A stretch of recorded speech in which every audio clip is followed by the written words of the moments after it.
¿Qué tal amigos? ¿Cómo están? Bienvenidos una vez más al canal de YouTube. Si es que estás ahora en YouTube o quizás estás en Facebook. Gracias por estar con nosotros para una vez más estudiar, comprender, comentar la lección de la escuela sabática que estamos estudiando en este trimestre, que es el libro de Daniel. Creo yo que a cada lección, desde la lección número 1, han traído grandes enseñanzas para nuestra vida, ¿verdad?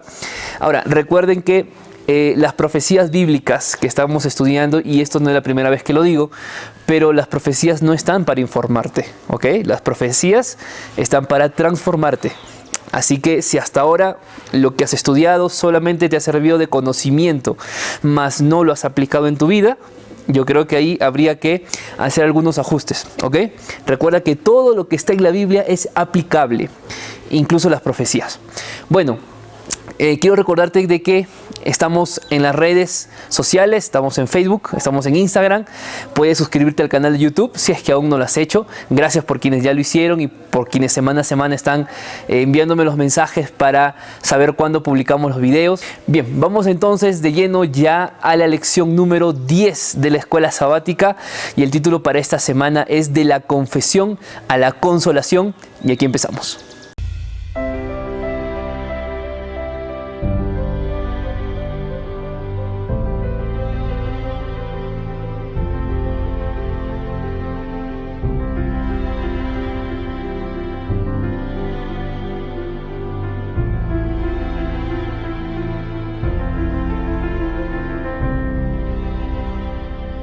Vamos al versículo central, al versículo de memoria de esta semana. Está en Daniel capítulo 9, versículo 19. Leamos. Oye, Señor, Señor, perdona. Presta oído, Señor, y hazlo. No tardes por amor de ti mismo, Dios mío, porque tu nombre es invocado sobre tu ciudad y sobre tu pueblo. Sin lugar a dudas, Daniel era un hombre de oración. Y sabes, una vez más en este capítulo vemos no solo la oración más extensa de este libro, sino vemos también un modelo de oración que nosotros también deberíamos seguir. Esta es la segunda oración que vemos en el libro de Daniel, pero al igual que la primera oración, ambas involucran falta de comprensión frente a revelaciones, frente a sueños, donde Daniel en ambas encuentra respuesta mediante la oración. Cuán importante, queridos hermanos, queridos amigos, jóvenes, es la oración en nuestra vida, mas no la oración cuando hay problemas, no la oración cuando estamos atravesando algunas dificultades, sino hablo del hábito de orar cada día, de tener una comunión permanente con el Señor. Ahora bien, entre el capítulo 8 y el capítulo 9 de Daniel han pasado más de 10 años. Algunos dicen que pasó 13 años. Sin embargo, tanto el capítulo 8 como el capítulo 9 están interconectados teológicamente. Porque recordarás tú que en la lección anterior, que era Daniel 8, hemos estudiado la profecía de las 2300 tardes y mañanas. Sin embargo, Daniel no había entendido y a Daniel no se le había revelado qué significaba esa profecía. Sin embargo, ahora en capítulo 9, 13 años más tarde, Dios le revela a Daniel qué significaba aquella profecía de los 2300 años o de las 2300 tardes y mañanas. Entonces, Daniel 9 se resume principalmente en dos partes, y es lo que vamos a ver. Número 1, vamos a entender la oración de confesión de Daniel, y número 2, vamos a entender la revelación del plan de salvación que Dios ha dado a la humanidad. Vamos con la primera parte. Vamos a leer Daniel capítulo 9, versículo 1 y versículo 2. Veamos lo que dice. En el primer año de Darío, hijo de Asuero de la nación de los Medos, que vino a ser rey sobre el reino de los caldeos en el primer año de su reinado, yo, Daniel, miré atentamente en los libros el número de los años de que habló Jehová al profeta Jeremías, en los que habían de cumplirse las desolaciones de Jerusalén, 70 años. Primer año de Darío, estamos hablando del año 539 a.C. Babilonia ya había sido derrotado por los medos. Daniel pasó a trabajar ahora con Darío. Sin embargo, la historia bíblica nos dice que Daniel estaba mirando atentamente al profeta Jeremías. Es decir, Daniel estaba estudiando Jeremías. Y al estudiar Jeremías se dio cuenta que la profecía o la revelación de Dios fue que al final de los 70 años de cautiverio, el pueblo judío volvería de su cautividad a Jerusalén. Y mira, si tú sacas cuenta, Babilonia fue en el año 605. Estamos hablando cuando Daniel llegó a Babilonia. Del 605 ahora al 539 a.C. ya habían pasado más de 65 años. Quiere decir de que la profecía de los 70 años estaba por cumplirse. Quiere decir que en el tiempo de Daniel, muy pronto los cautivos judíos iban a regresar ¿a dónde? A Jerusalén. La profecía está en el libro de Jeremías, capítulo 25, versículo 11 y capítulo 29, versículo 10. Entonces, ¿qué quiere decir esto? Que debido a la desobediencia, a la rebeldía de Israel, fueron llevados cautivos por desobedientes, porque no hicieron las cosas de acuerdo a como Dios les había dicho. Pero en su gran misericordia, Dios prometió que al fin de los 70 años, Israel volvería de su cautividad. Ahora, esta parte de esta historia de la cautividad y el cumplimiento de los 70 años, ¿dónde lo hemos estudiado? ¿Tú recuerdas? Lo hemos estudiado el trimestre pasado en Esdras y Nehemías, porque la historia de Esdras y Nehemías es justamente después, o en el cumplimiento, mejor dicho, de los 70 años, cuando regresan en periodos, en 3 exilios, vuelven de su cautividad a Jerusalén. Tú recordarás esa historia, ¿verdad? O ese trimestre que hemos estudiado. Entonces, eso era lo que Daniel estaba leyendo, estaba estudiando. Y mira qué interesante, Daniel encuentra paz y Daniel encuentra seguridad cada vez que tenía un contacto con el Señor en su vida, o sea, que era prácticamente su comunión diaria. Y déjame decirte que acá encontramos una gran lección para nuestra vida. Al igual que la experiencia de Daniel, solamente la palabra de Dios nos muestra el lugar donde nos encontramos hoy en día en la historia de la humanidad. Pero al mismo tiempo la palabra de Dios y solo la Biblia es la que nos da esperanza en un mundo donde yo estoy seguro que tú afrontas dificultades, en un mundo donde sé que tú estás luchando, que tú estás pasando momentos muy duros en tu vida, pues es solo la palabra de Dios la que te puede dar paz en medio de la tormenta, así como lo hizo con Daniel. Ahora, vamos a leer qué dice el versículo 3 de este capítulo 9. Veamos. Volví mi rostro a Dios, el Señor, buscándolo en oración, en ruego y en ayuno, ropas ásperas y cenizas. ¿Cuál fue la respuesta de Daniel al encontrar tal revelación del cumplimiento de los 70 años? ¿Sabes cuál fue su respuesta? Su respuesta fue orar. Orar a Dios. Y esta oración de Daniel, que está prácticamente en la primera mitad del capítulo 9, es una oración que tiene 2 elementos principalmente. Tiene, número 1, confesión, y número 2, tiene misericordia. Ahora, mira, no vamos a leer todos los versículos, pero esta oración, léelo con detenimiento si es que aún no lo has leído. Está desde el versículo 4 hasta el versículo 19. Mencioné que esta oración tiene 2 elementos. Tiene confesión y tiene misericordia. ¿Por qué decimos que tiene confesión? Porque los primeros versículos de esta oración, lo único que Daniel hace, o mejor dicho, lo que Daniel hace, son 3 cosas. En primer lugar, en la confesión, Daniel se involucra en los pecados de los judíos y no le pide explicaciones a Dios. Mejor dicho, Daniel no le reclama al Señor por las cosas que acontecieron y por el lugar donde ahora él se encuentra. No lo hace. ¿Y sabes por qué? Porque Daniel sabía muy bien que la razón por la cual ellos estaban exiliados, por la cual ellos habían sido llevados cautivos, era por la desobediencia que habían tenido por largos años ante Dios. Y déjame decirte que, amigos queridos, muchas veces, muchas de las cosas que nosotros atravesamos, Dios no tiene la culpa. El diablo tampoco tiene la culpa. Muchas de las cosas que nosotros atravesamos son básicamente consecuencias de las decisiones que tomamos cada día de nuestra vida. Entonces, Daniel lo que hace aquí es simplemente entender, no reclamar, pero en segundo lugar hace algo interesante. Reconoce la grandeza de Dios. Y esto es importante, porque muchas veces cuando nosotros oramos, hacemos o le colocamos un sinónimo a la oración. Oración es sinónimo de pedido, o la oración es sinónimo de buscar ayuda de Dios. Y no es exactamente eso. La oración no está hecha solamente para pedirle cosas a Dios, sino que la oración, en primer lugar, tiene que ver con agradecer y glorificar a Dios por quien es y por lo que ha hecho hasta el día de hoy en tu vida. ¿Me dejo entender? ¿Qué hace aquí Daniel? Versículo 7, por ejemplo. Daniel dice: tuya es, Señor, la justicia. Alaba a un Dios que es justo. ¿Te das cuenta? A pesar de las dificultades que Israel estaba pasando y la triste realidad que el pueblo vivía, Daniel se da cuenta que Dios nunca dejó de ser justo. Entonces, Daniel no recrimina a Dios, no le pide explicaciones. Daniel honra la grandeza del Señor, pero en tercer lugar, Daniel reconoce la infidelidad del pueblo. Veamos lo que dice allí el versículo número 7. Tuya es, Señor, la justicia y nuestra la confusión de rostro, que en el día de hoy lleva todo hombre de Judá, los habitantes de Jerusalén y todo Israel, los de cerca y los de lejos, en todas las tierras a donde los has echado a causa de su rebelión con que se rebelaron contra ti. ¿Te das cuenta?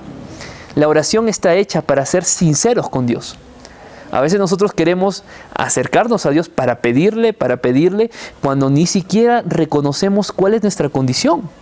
Ni siquiera queremos reconocer o ser sinceros ante Dios de cómo estamos en nuestra vida. ¿Me dejo entender? Por eso, lo primero que hace Daniel es confesar. Y lo que está haciendo Daniel aquí es haciendo un papel de intercesor. ¿Por qué intercede Daniel? ¿Acaso Daniel estaba preocupado por él mismo? ¿Acaso Daniel estaba preocupado por su vida, por su estilo de vida, por estar lejos de su familia? No, Daniel estaba únicamente preocupado por su pueblo. Muchas veces nosotros en nuestras oraciones, lastimosamente, nos hemos vuelto muy egoístas.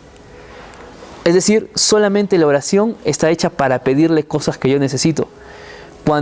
Cuán bendecidos seríamos, amigos, si es que nosotros oráramos por los demás.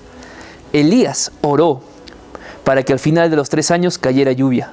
Moisés intercedió por su pueblo cuando Dios estaba a punto de destruirlos. Y esto lo dice el libro de Éxodo capítulo 32. Acá Daniel está intercediendo por su pueblo. Cuando nosotros oramos por los demás, queridos amigos, nosotros somos los más bendecidos. Si no, mira a Job. La Biblia dice en Job capítulo 42, versículo 10, que Dios quitó la aflicción de Job solo cuando Job había orado por los demás. Ora por los demás. No dejes de orar por los amigos. No dejes de orar por la familia o por quienes hoy tienen necesidad. Porque muchas de tus aflicciones van a ser quitadas únicamente cuando tú ores por los demás. ¿Me dejo entender? En esta segunda parte vemos que Daniel pide misericordia. Se confiesa y ahora pide misericordia. ¿Misericordia por qué?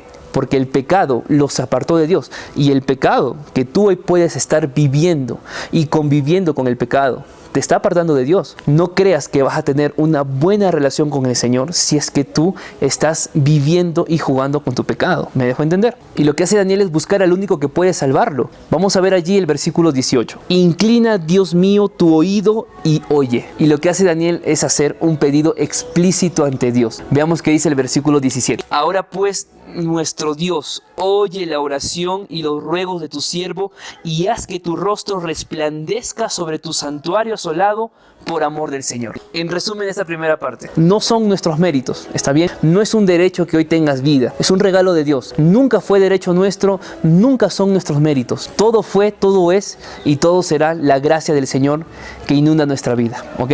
Ahora, vamos a la segunda parte que tiene que ver con el entendimiento del plan de la salvación que Dios le dio a Daniel. Bien, como hemos mencionado, Daniel estaba muy preocupado por el perdón de su pueblo, pero al mismo tiempo estaba preocupado por la restauración del templo, y específicamente estoy hablando de la restauración del santuario. Veamos qué dice el versículo 21 al versículo 24. Aún estaba hablando en oración cuando el varón Gabriel, a quien había visto en la visión al principio, volando con presteza, vino a mí como a la hora del sacrificio de la tarde. Y me hizo entender y habló conmigo diciendo: Daniel, ahora he salido para darte sabiduría y entendimiento. Al principio de tus ruegos fue dada la orden y yo he venido para enseñártela, porque tú eres muy amado. Entiende pues la orden y entiende la visión. En estos versículos hay varias cosas que tenemos que tomar en cuenta. En primer lugar, el texto nos dice que la revelación de la profecía vino cuando Daniel aún continuaba orando. Es decir, la respuesta a su oración no tardó mucho, fue mientras él continuaba orando. Ahora vemos también que vino Gabriel para darle entendimiento a Daniel. Pero acá hay algo que llama la atención. El texto dice que vino el ángel que estuvo en la visión anterior.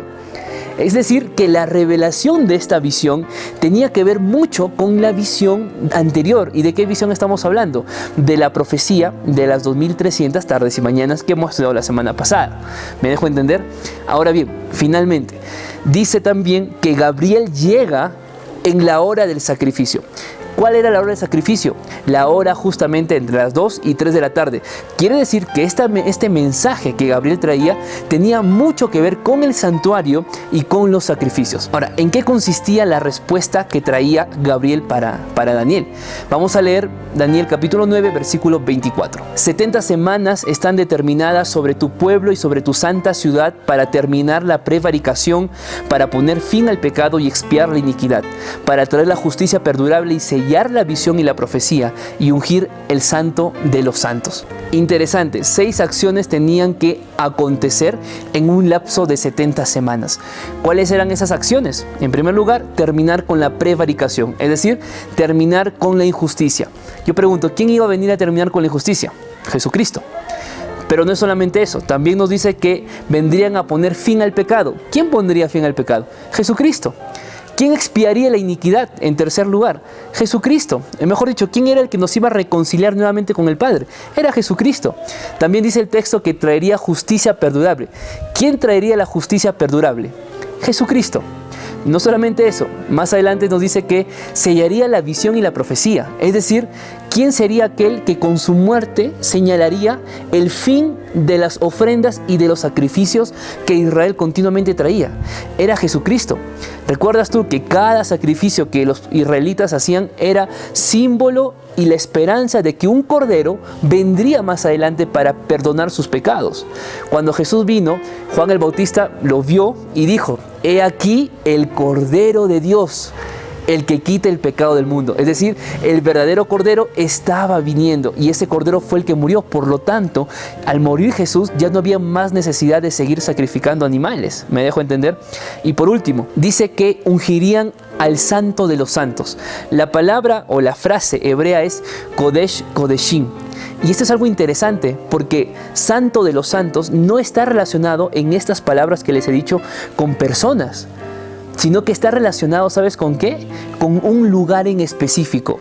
Y Kodesh Kodeshim aparece muchas veces en el Éxodo, en Levítico, o mejor dicho, en el Pentateuco, en referencia al santuario terrenal. ¿Qué quiere decir eso? Que lo que iba a ser ungido al término o dentro de las 70 semanas era el santuario donde Jesús iba a morar. Y claro, Jesús ya no iba a morar en un santuario terrenal. ¿Dónde Jesús ahora iba a morar? En un santuario celestial. Muy bien, ahora vamos a interpretar las 70 semanas. Quiero que prestes mucha atención a lo siguiente. Bien, para entender lo que son 70 semanas en la profecía, tenemos que recordar el principio de Ezequiel, capítulo 4, versículos 6 y 7. Esta parte quiero que tomen mucha atención al puntero láser rojo, porque estoy grabando desde otro monitor. Quiero que puedan entenderlo mejor a través de imágenes lo que significan las 70 semanas y los 2300 años. Entonces, según la profecía, un día equivale a un año. Eso ya lo hemos visto. Yo creo que hasta ahí estamos claros. Un día es igual a un año. Es decir, un día profético, un año literal. ¿Ok? Por lo tanto, cuando hemos estudiado Daniel capítulo 8, versículo 14, 2300 días equivale a ¿cuánto? A 2300 años. Cuando hablamos de las 70 semanas, es igual. Una semana, ¿cuántos días tiene? Tiene 7 días. Quiere decir que 70 semanas no es complicado. Tenemos que multiplicar 70 por 7. ¿Cuántos días tiene 70 semanas? Tiene 490 días. Quiere decir que la profecía de las 70 semanas es 490 años literales. ¿Ok? Vamos a ver el texto bíblico, Daniel 9:25. Sabe pues y entiende que desde la salida de la orden para restaurar y edificar a Jerusalén hasta el Mesías príncipe, habrá 7 semanas y 62 semanas. Se volverán a edificar la plaza y el muro en tiempos angustiosos. Presten mucha atención a lo que está subrayado en rojo y en azul. Dice que esto empieza, o sea, la profecía de las 70 semanas empieza con la salida de la orden para restaurar y edificar a Jerusalén. Es decir, hay una fecha en la historia donde se dio la orden para la restauración de Jerusalén. Desde allí hasta el Mesías, o sea, hasta el tiempo de Cristo, habrían 7 semanas y 62 semanas. O sea, ¿cuánto sería? 7 más 62, 69 semanas. Vamos a verlo aquí de una forma gráfica. Allí está. 7 semanas y 62 semanas. ¿A cuánto equivale eso? 69 semanas. Lo que nos diría que solamente nos resta una semana. Esa última semana lo vamos a ver más adelante. Por ahora, enfoquémonos solamente en esto. 69 semanas, ¿ok? ¿Qué nos dice? Que desde la salida de la orden para restaurar y edificar Jerusalén hasta el Mesías príncipe, habrían 69 semanas. En la mitad de las 7 semanas y las 62 semanas se reconstruiría, se edificaría los muros de Jerusalén. ¿Cuándo pasó esto? Ahí están las fechas. 457 a.C. es la partida para la profecía de las 70 semanas. ¿Qué pasó en el 457? El rey Artajerjes dio el decreto para restauración y edificación de Jerusalén. Ahora, alguien puede decir, pero pastor, también lo hizo Ciro y también lo hizo Darío. Sí. Sin embargo, la única validez es la de Artajerjes. ¿Por qué? Porque es la única en la que realmente se cumplió esto, la restauración de Jerusalén. En las anteriores se dio el edicto, mas no se procedió a realizar la edificación. Ahora, yo quiero que vean aquí algo importante. Quizá algunos puedan estar confundidos. 7 semanas, ¿cuánto es? 49 años, ¿verdad? 7 por 7, 49. 62 semanas, 434 años. 62 por 7, 434 años. Quiere decir que entre estas 2 semanas hacen 483 años. ¿Y cuánto nos faltaría? Solamente 7 años, que equivale a una semana. ¿Se dan cuenta cómo todo cuadra? Ahora, ¿qué nos quiere decir esto? Que 69 semanas más una semana son 70 semanas. Y 483 años más 7 años es 490 años. Por eso es que todo encaja perfectamente. ¿Me dejo entender? Cuando tú restas 457 menos 49, te va a llevar al 408, año de la reconstrucción de Jerusalén. Y cuando tú restas 408 menos 434, recuerden que estamos de números de arriba hacia abajo, porque recuerden que estamos hablando tiempos antes de Cristo. Entonces, 408 menos 434, en la calculadora te va a dar menos 26, ¿ok? Pero, pastor, ¿por qué acá usted ha puesto 27? Ah, es que el año 0 no existe, por lo tanto hay que sumarle un año. Por lo tanto, quiere decir que el año 27 después de Cristo es el año del bautismo de Jesús. ¿Ok? Tranquilos, que vamos a entenderlo mejor más adelante. El texto continúa diciendo que después de las 62 semanas que acabamos de ver, se le quitará la vida al Mesías, mas no por sí. Y por otra semana confirmará el pacto con muchos. Es decir, a la mitad de la semana hará cesar el sacrificio y la ofrenda. ¿Qué quiere decir esto? Que en la última semana, esta última semana de acá, que todavía no la vemos, ahora la vamos a ver. En esta última semana acontecerían dos cosas. Número uno, se le quitaría la vida al Mesías en la última semana. Y aparte, se confirmaría el pacto con muchos. Vamos a entenderlo. ¿Qué ocurriría durante la semana final? Recordemos que el 27 es el año del bautismo de Jesús. Muy bien, aquí está la referencia. Esta semana tenemos que partirla en dos, media semana y media semana. Volvemos, si una semana es 7 años, ¿cuánto sería media semana? Sería 3 años y medio. ¿Qué nos quiere decir esto? Que se le quitaría la vida al Mesías y se confirmaría el pacto con muchos. Mira tú esto, media semana, o mejor dicho, 3 años y medio más 27, ¿a dónde nos va a llevar? Al año 31, año de la muerte de Cristo. Y en la última media semana nos llevaría ¿a dónde? Al año 34 después de Cristo. ¿Qué pasó allí? El martirio de Esteban. Esta parte fue muy importante, porque a partir de aquí, Israel prácticamente dejó de ser el pueblo de Dios. Y el mensaje que se predicaba o que lo tenía el pueblo de Israel, ahora pasaba a ser predicado en todo el mundo. Miren ustedes acá. Esto es las 70 semanas, ¿ok? Miren aquí. 457, 7 semanas, al 408, 62 semanas más, 27. En la última semana la partimos en dos, media semana, muerte de Cristo, y la última media semana, la confirmación de muchos. 69 semanas más una semana, 70 semanas. La pregunta es, ¿qué relación existe entre los 2300 días y las 70 semanas? Mira lo que dice Daniel 8:14. Hasta 2300 tardes y mañanas, luego el santuario será purificado.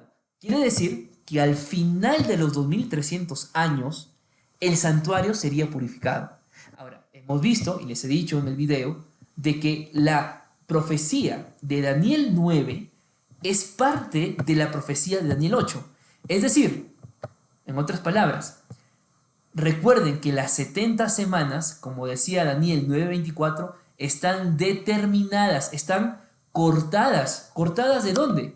Cortadas justamente para el pueblo de Israel y cortadas de las 2300 tardes y mañanas. ¿Qué quiere decir eso? Que el inicio de la profecía de las 70 semanas es el inicio de la profecía de los 2300 años, ¿ok? Entonces, miren lo siguiente. Las 70 semanas, como acabo de mencionar, son los primeros 490 años de los 2300. Aquí está el cuadro completo. Vemos acá, 457 al 408, las 7 semanas primeras. Luego, 62 semanas, que son 434 años, que nos lleva al 27 después de Cristo. Una semana, la última semana, en la mitad se le quitaría la vida al Mesías. Acá está, 31 después de Cristo. Y 3 años y medio después, Esteban es apedreado, los cristianos son dispersos y concluye el tiempo para los judíos. Todo esto, ¿hace cuánto? 70 semanas. ¿Pero cuánto nos faltaría? Bueno, saquemos la diferencia. La diferencia sería 1810 años. 490 años más 1810 años, ¿a qué año nos llevaría?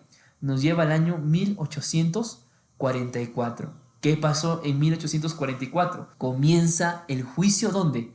En el cielo. Lo que hemos estudiado la semana pasada, ¿te acuerdas? Cuando Jesús llega y se presenta ante el Padre, ¿verdad? Y le entrega el juicio, empieza entonces, ¿qué? El juicio en el cielo. No es que Jesús recién en 1844 va al lugar, entra al santuario. No, Jesús entró al santuario cuando fue al cielo, nada más. Y eso lo dice el libro de Hebreos, capítulo 9. Pero lo que pasó en 1844 fue que Jesús, este Jesús de aquí, pasa del lugar santo al lugar santísimo donde se hacía el día de la expiación. Ya lo hemos estudiado. Entonces el juicio iniciaba. Bueno, finalmente, aquí ustedes tienen un paralelismo. Daniel 2, Daniel 7 y Daniel 8. Aquí está. ¿Ok? Esta imagen lo vas a tener también allí en los grupos de WhatsApp. Muy bien, espero que se haya comprendido esta parte de las 70 semanas. Yo sé que es un tanto complejo, pero no hay muchas dificultades si es que estás muy concentrado, muy concentrada y lo ves una y otra vez. ¿Está bien? Recuerda que si tienes alguna duda, alguna pregunta, escríbela. Yo te la voy a responder en el momento que yo pueda. Y vamos a las conclusiones finales. Número 1, Dios no está lejos de tus oraciones. Si tú estás clamando al Señor y estás orando, sigue clamando, nunca te rindas, persevera hasta el final. Que Dios en su sabiduría y en su perfecta y divina voluntad sabe qué es lo mejor para ti. ¿Está bien? Y número 2, Jesucristo, nuestro Mesías y nuestro sumo sacerdote, ya está intercediendo por ti y está intercediendo por mí allí en el santuario celestial. Por eso, como dice Hebreos 4:16, acerquémonos confiadamente al trono de la gracia de Dios para encontrar misericordia y para hallar oportuno socorro. Recuerda, Daniel 9 nos enseña que la profecía de las 2300 tardes y mañanas era el inicio del juicio investigador. Hoy estamos siendo juzgados, empezando por los muertos, porque los vivos no podemos ser juzgados porque todavía tenemos libertad para decidir. Los muertos descansan y Dios empezó el juicio por ellos. Sin embargo, encuentra al Señor mientras Él pueda ser hallado. Acércate a Él, arrepiéntete, confiésate ante el Señor y deja que Él sea quien guíe tu vida hasta la patria celestial. Que Dios te bendiga.